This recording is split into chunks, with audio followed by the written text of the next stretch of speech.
Sahne faoliyatiga aylantirilgan inqilob. Abdurahimjon Abdurashid. 9. bob. Mustaqillik ideyasining chatga qilishi. O'zim topgan baloga, nega boray davoga. İnsanlarmı aslida tabiatning bir parchasi bo'lib, hayvonotlar tabiat bilan insonlar o'tirisidagi ikkinchi fasldir. İnsanlar insondek bo'lolmagan chog'ida hayvonning o'rniga tushib qoladi. Hayvondakmi bo'lolmagan chog'ida tabiatdagi o'rniga to'liq qaytgan bo'ladi.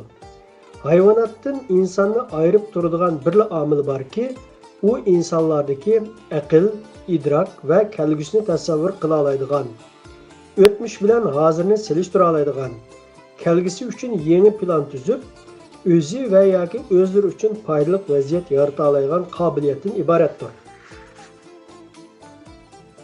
İnsanlar aşı qobiliyatning yordamida tabiatdan to'liq ayrilgan bo'ladi. Bizda eshakmi puti sepilgan ko'rikdan qayta o'tmaydi deydigan bir ta'ni so'z bor.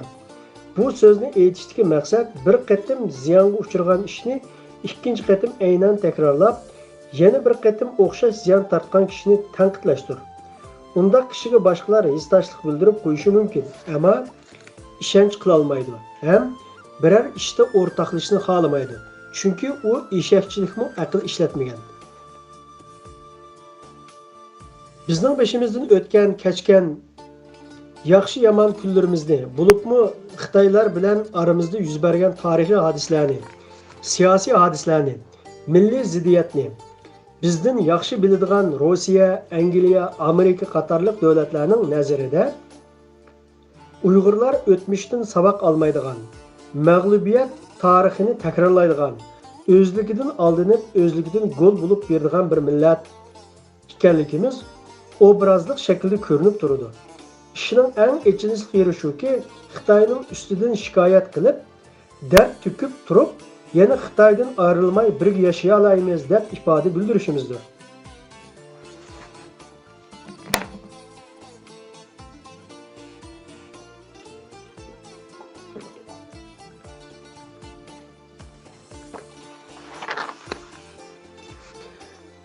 Uyg'urlarning millat bo'lib shakllangan, yurt bino qilib, vatan tutib, davlat qurib yashagandan e'tiboran boshqa bir millatning mustamlikasi ostida bo'ysunib, tinjigan millat emasligi hammaga ayon.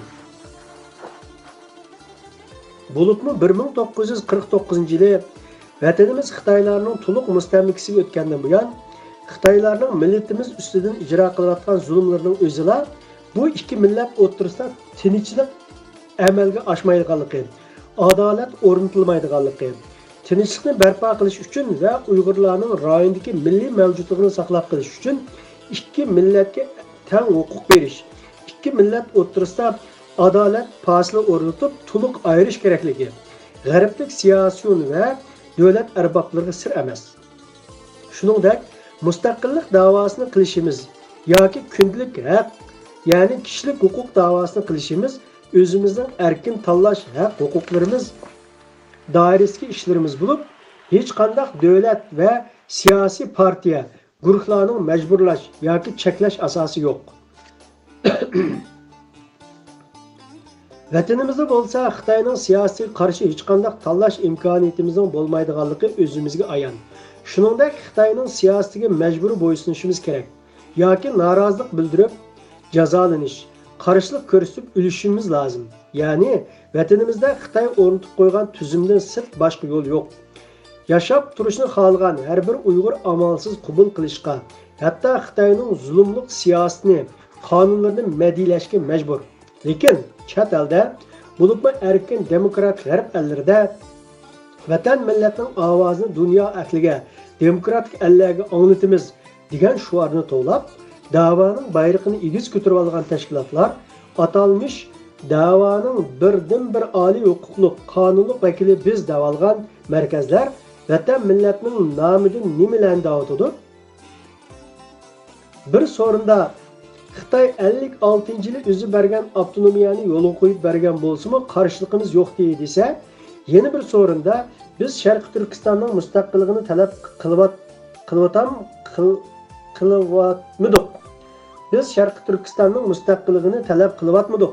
Xalqimizning o'z taqdirini o'zi belgilash huquqini qo'lga keltirish uchun da'vo qilyapmiz degandek tutuqsiz gaplarni takrorlayverib, millatimizning dardini anglamoqchi bo'lganlarni gangirtib qo'yadi.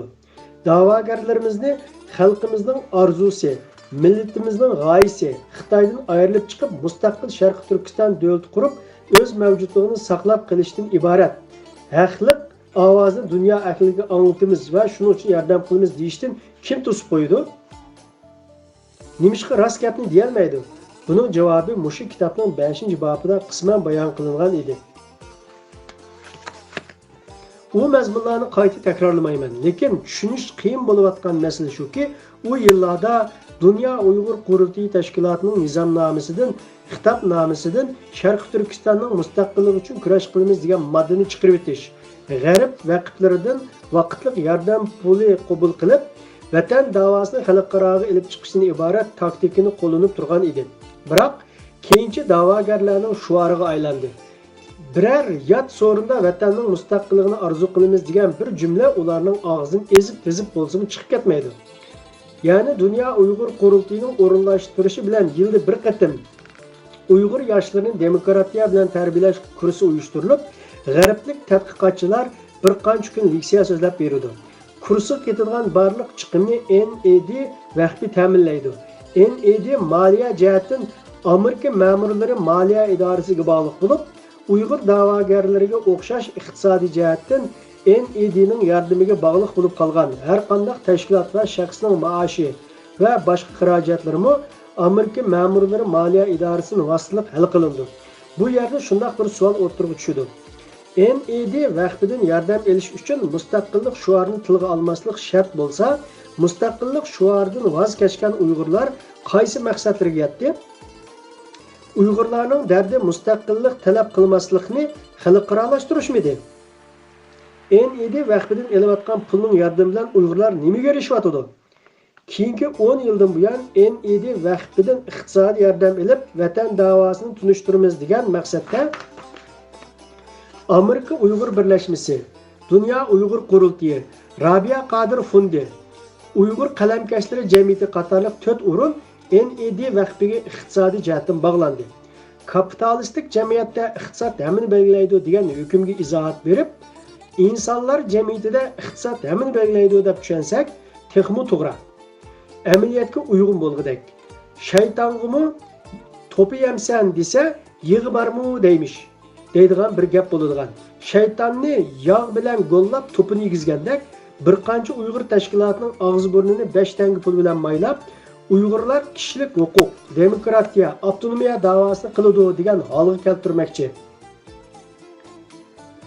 Ular uchun bekorga pul beradigan pul bo'lishi mumkin, ammo pulni olganlar nimalarni qildi va qilyotdi? Ularning amaliyatiga qarab boqaylik. Birlashgan Davlatlar Tashkiloti yig'in zalida, Yevropa parlamentida, ba'zi davlatlarning yerlik, o'lkalik parlament va turli yig'in zallarida, ya'ni biz xalqaro sahnada davuldigan so'rinlarda Uyg'urlarning kundalik haq huquqlari, kishilik huquq to'g'risida qaqshab, Xitoy Kommunist partiyasi Uyg'urlarning kundalik haqlarini dafsan qilyotdi deb, demokratiya bilan diktatorlik o'tirishga da'vo to'g'riliq doklad sunib, shu doirada haq talabini bayon qilsa, yana bir tarafdan yilda bir qatim 3 kunlik siyosiy yig'in uyushtirib, demokratiya bilan kadr tarbiyalash kursi nomida 40-50 Uyg'urga kishilik huquq, demokratiya da'vosi qilishni o'rgatib qo'ydi. Yig'inda leksiya so'zlagan ba'zi g'arblik arboblarning nomi Xitoy ishlari tadqiqotchisi, Osiyo va O'rta Sharq tadqiqotchisi, Xitoy Uyg'ur munosabati tadqiqotchisi degandek atalsa-mu, lekin ular Uyg'urlarning qanday millat ekanligini, navbatda nima talab qilayotganligini, Xitoylarning qanday pozitsiyada ekanligini, Uyg'uristonda Xitoy Uyg'ur orasidagi milliy ziddiyatning qaysi shaklda ekanligini faqat televizordan ko'rgan, internetdan o'qib bilgan va yoki boshqalarning og'zini anglagan ma'lumotlarga asoslanishdan boshqa aniq tushunchaga ega emas. Echinishli yeri shuki, ular bizning Uyg'urlarimizga siyosatdan dars berdi. Ya'ni o'zlari to'liq tushunmagan ishning yo'riqidan anglab olgan narsalarni bizning Uyg'urlarga tinchishtirishdi. Ularning so'zlaydigan narsalarining mazmuniga diqqat qilsa, Go'yoki Uyg'urlar mustaqillik talab qilib, Xitoylarga orom bermayotgandek, Xitoylarga zulm silib, demokratik prinsipga xilof holda Xitoylarga zo'rlik qilayotgandek. Shuning uchun Uyg'urlarga demokratiyadan dars o'tish zarur bo'lib qolgandek. Bir ta'tir tushuncha beradigan, odam ko'ldirilishdan boshqa narsa emas. Yilimi 12 yildan beri qancha yuzlagan Uyg'ur yoshlarini tashkilot xodimlarini zaharlab, irodasini zaiflashtirib, Xitoyning kelgusidagi demokratik tuzumiga intildigan, kelgusidagi atalmış demokratik Xitoy hukmronligidan biror mansabga erishib, maoshli kadr bo'lib yashash istigida tush ko'radigan holga keltirib bo'ldi. Aslida biz ehtiyojli bo'layotgan narsa xalqaro siyosiy munosabat, diplomatik munosabat, xalqaro iqtisodiy munosabat, shuningdek siyosiy partiya tashkillash, qoida prinsiplari, strategiya belgilash qatorliq sohalarda kasbiy xodimlarni yetishtirib, bugungi zamonaviy dunyoga mos holda o'zimizni qurib chiqib, o'zimizni idora qilib, mustaqil siyosat belgilab, vatanimizning mustaqilligini qo'lga keltira oladigan, millatimizni azod qilib, erkin milliy iroda bilan davlat boshqara oladigan saviyaga ega bo'lishimiz zarur edi. Biroq NED vahbining yetakchiligida iqtisodiy himoyasida qilinayotgan ishlar milliy irodaga xilof, milliy manfaatimizga tubdan ziyonli bir taslimchilikni qonunlashtirish harakatidan boshqa narsa emas. Bu yerda qisqacha izoh beradigan yana bir masala bor. NED vahbi Dünya Uyg'ur qurultiyi qatorliq Uyg'ur tashkilotlariga iqtisodiy yordam berishni boshlagan. Dastlabki chog'larda vahbining Osiyo ishlariga mas'ul xodimi Luiza Grevi xonim edi. 2010-yillarda uning mansibi vahbining muavin prezidentligiga o'sdi. Uning burunqi vazifasiga Tayvanda tug'ilib cho'ng bo'lgan Amerika fuqarosi va salohiyatli bir Xitoy tayinlandi. Aytishlar qaraganda u, ya'ni bu to'g'riliq mushu kitobning 11-bobida ayrim to'xtalaman. Bu yerda qisqa bir qo'shimchani eskartmoqchiman. Aytishlar qaraganda u Rabia Qodir fondiga berayotgan yordamni to'xtatganmish. Men bu gapning rost ekanligini aniqlagandan keyin sababini bilish uchun Rabia Qodir xonimdan boshqalarni vasita qilib so'ratqizgan edim. Xonimdan qanoatlanarli javob chiqmadi. Biroq boshqa yo'llardan kelgan g'ayri rasmiy uchurdan oshkorlanishicha, Rabia Qodir xonim xalqaro so'rovlarda kishilik huquq, o'z taqdirini o'zi belgilash, demokratiya haq-huquqlarini talab qilamiz degan bilan Uyg'urlar to'plashgan ichki so'rovlarda Uyg'urlar mustaqil davlat quramiz, chet elliklarga ha deb qo'yib, o'z ishimizni qilaveramiz deydi ekan.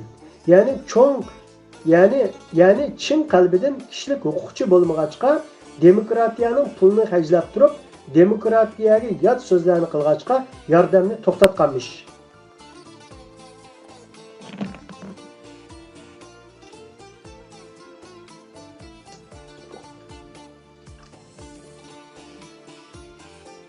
Bu gaplarning qanchiligi rost, bu boshqa masala. Biz bilishga tegishli muhim nuqta shuki, Rabia Qodir xonimni va uning salohiyatini, nupuzini dal va muhim paytda ishlatib bo'ldi. Hajlidi. Endi xonimsizmi qoldi qattiq ishning davomini NED vahbi o'zi elib mingaverdi. Xonimga beriladigan yordamning to'xtalishida yuqoridan boshqa nurg'un sabablarning borligi ayon. Lekin xonimning xalqaro so'rovlarda demokratik tuzumki Xitoyning idorasi ostida yashay olamiz degandek ifodasining o'zi Uyg'urlarning milliy irodasiga uyg'un bo'lmagan, da'vorimizda hech qanday asosi yo'q. Birda Dünya Uyg'ur qurultiyi tashkilotining xos tanlashi yoki xonimning shaxsiy ko'z qarashi bo'lib, bu ifoda millatning irodasiga vakillik qila olmagandan sirt bir qancha kishining NED vahbisidan oladigan maoshi badaliga vatan davosining siyosiy salohiyatini mujmallashtirganlik. Aniq aytganda, Uyg'urlarning kelgusidagi tarixini hozirdan boshlab Uyg'urlarning dumbisiga yozdirganlik bo'lib hisoblandi.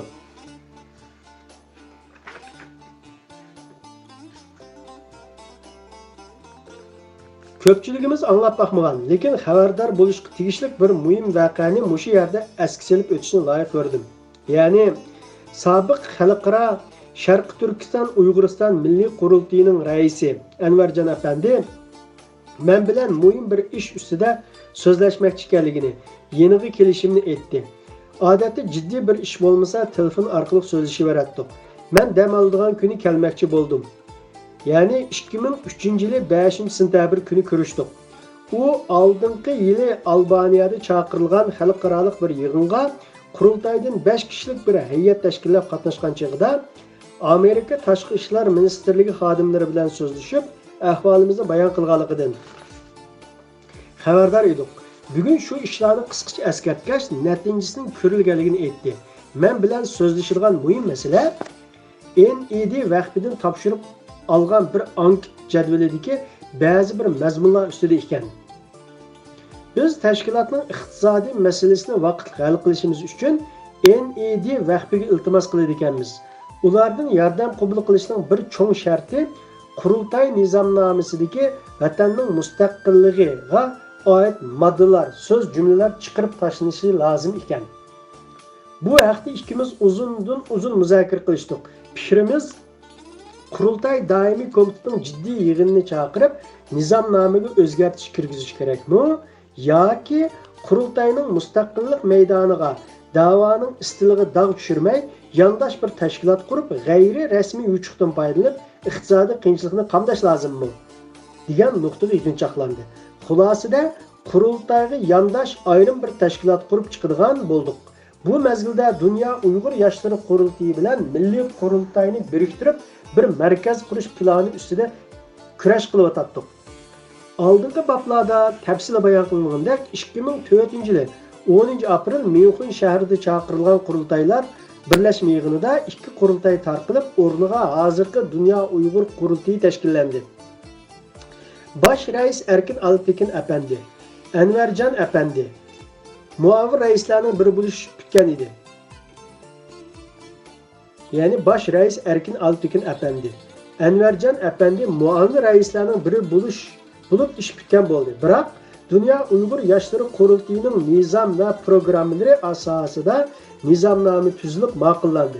Şu asasda hitapname, bayanatlar yazılıp elan kılındı. Yani Şarkı Türkistan halkının öz taqdirini özü belgilash huquqi, kishilik huquq va demokratik erkinligi, paloni pustoni uchun turishimiz degandek mazmunga moddiy so'z iboralar yer oldi. Ya'ni bu to'g'riliq kitobning 5-bobida to'xtalgan edim. Bu faqat NED vaqtidan iqtisod hal qilish uchun qo'llangan tadbirmi yoki ishning tegi taxtidan pishib yetilgan yermi? Menimcha bu uzunga so'zilgan boshqa bir planning natijasi bo'lishi mumkin edi. Aradan yarım yıl o'tmay Envercan Efendi Dünya Uyg'ur qurultayidagi muavin raislik o'rnidan istifa berib, chekinib chiqdi.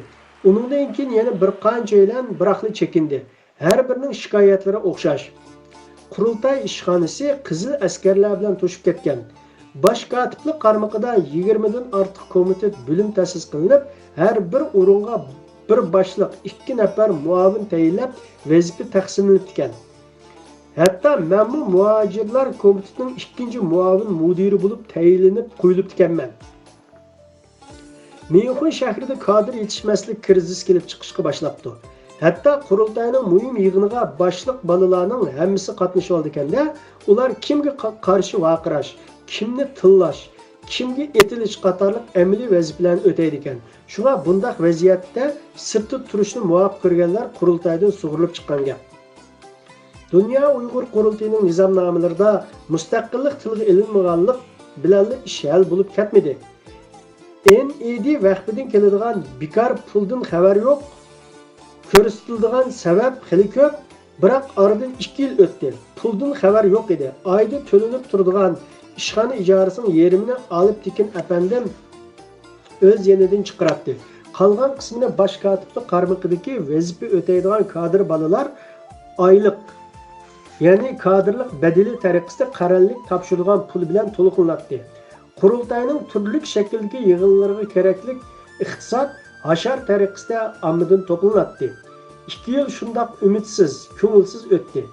Ish qilinmayli harduq yetgandek, har tarafdan o'ksinishlar anglangan bo'lib qoldi.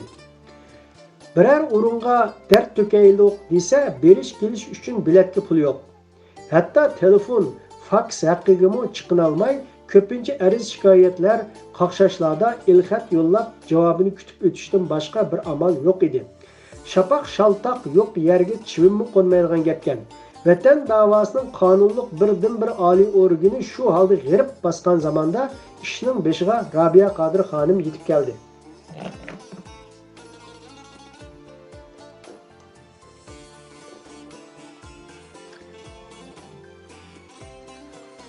Xonimning ayığı yarışıp yollar açıldı.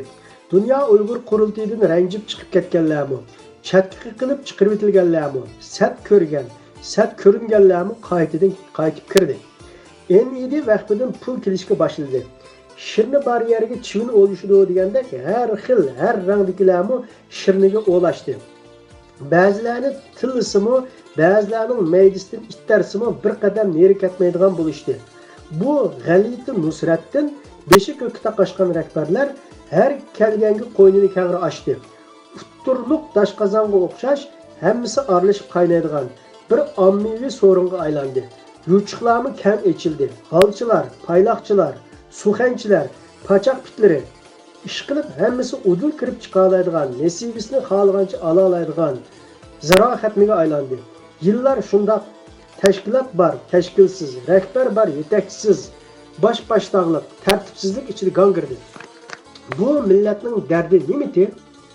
Biz nima ishlar bilan bo'lib ketyapmiz deb savol qo'yg'idak sapog'i ega kishilar har do'qmishda boplanib, yana chatga qaqilib turdi. Bir narsani anqirib, boshqacharoq fikr taklifda bo'lganlardan mansabdorlar o'rnimni tortib olgan bo'ldi deb o'qdiqsa, maoshliqlar rizqimni ko'z qizdirtyotdi deb ansirashdi. Mansablarni rizqlarini saqlab qolish uchun tuman turlik hiyla-mikr ishlatib, atrofiga shayk to'plab, millatning o'tida kuyayotgan Xitoyga jon jahli bilan qarshi haqiqiy fidokor millatchilarni tazdirib, da'vo sepini jon baxtlarning o'nkiriga aylantirib qo'yishdi. Endi vaqti ularning hayotlik rizqi manbasi holiga kelganligi uchun buyruqni ado qiladigan, nimani buyursa millatning nomidan shuni bijo keltiradigan qulning naqiga tushdi. O'ylash kerakki, endi vaqtining har turli komitetlari bo'lib, bizning da'vogarlarimizning gelidan bo'g'ib olganlar Osiyo ishlari komitetidagi Xitoy ishlari bo'limidir. Mazkur bo'limning boshlig'i Xitoy va yoki Xitoy parastlardir.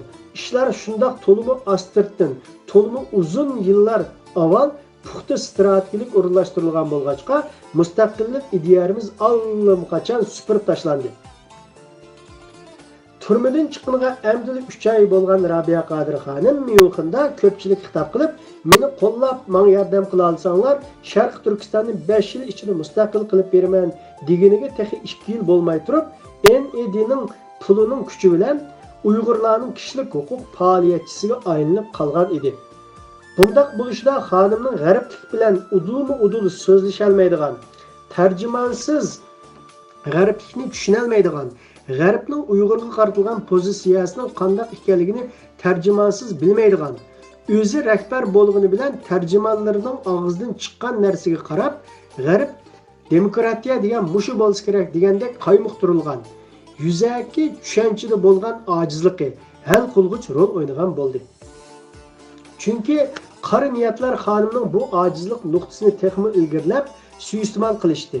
Sirtdan qaramoqqa chet elga barliq Uyg'urlar Dünya Uyghur qurultayining qalqini ostida Robiya xonimning yetaklashida ko'ringan bo'lg'achqa, Dünya Uyghur qurultayining nizam, program va hujjat, mavqe, maydonlari demokratik Xitoy davlatining amriga o'tishni, ya'ni qisir bo'lib kutayotgan bo'lg'achqa, Uyg'urlarning ma'naviy onasi, Uyg'ur millatining lideri Robiya xonim xalqaro siyosiy so'rinlarda Uyg'urlarning kishilik huquqi to'g'risida so'zlayotgan bo'lg'achqa, shuningdek g'arb ellarida faoliyat qilayotgan Uyg'ur tashkilotlarining munosabatli qonuniy idoralarda aniga oldirilgan salohiyat daftirdimi vatanning mustaqilligi uchun kurash qilamiz deydigan aniq harakat mavqesining yo'qligi qatorliq paket isbotlar yig'ilib, g'arbning nazarida mundaq ikki nuqta olg'i surdi.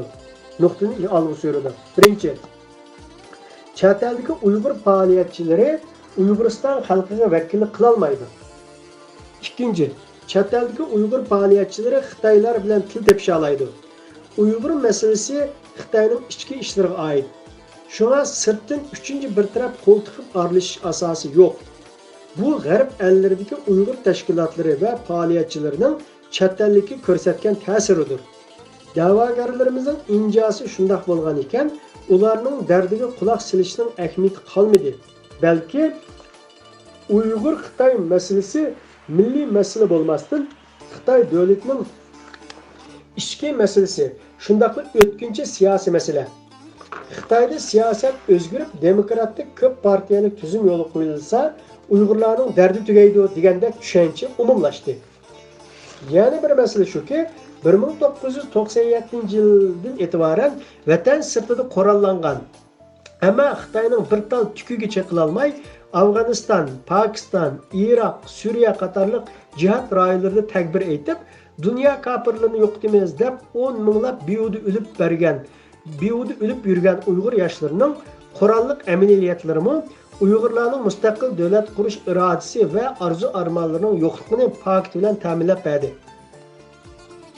Gapni yig'inchoqlaganda, vatan sirtidagi erkin muhitda vatanning mustaqilligi uchun da'vo qilish, mustaqillik uchun kurash qiladigan sog'lom siyosiy ideya turg'izish va butun dunyo ahliga Uyg'urlarning mustaqil davlat qurish uchun kurash qilayotganligini, Uyg'urlarga yordam qilish va qo'llash kerakligini anglitishning o'rniga hamma ish teatrisiga mangdirildi.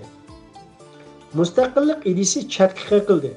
Xalqaro siyosiy sahna so'rinlarda avtonomiya da'vosi bozorga selindi. Bo'libmi G'arb ellarining nazarida Uyg'urlarning mustaqillik talab qilmaydiganligi va demokratik Xitoy davlatining tarkibida o'z taqdirini o'zlari belgilab, tinch yashash mavqesining borligi qatorliq tub masalaning oydinlashtirilishi Xitoy mustamlikachilarining xalqaro Uyg'ur siyosatidagi negizlik masala edi. Xitoy bu masalani NED vaqtining iqtisodiy yordam orqali hal qilish fursatiga erishdi. Davomi bor.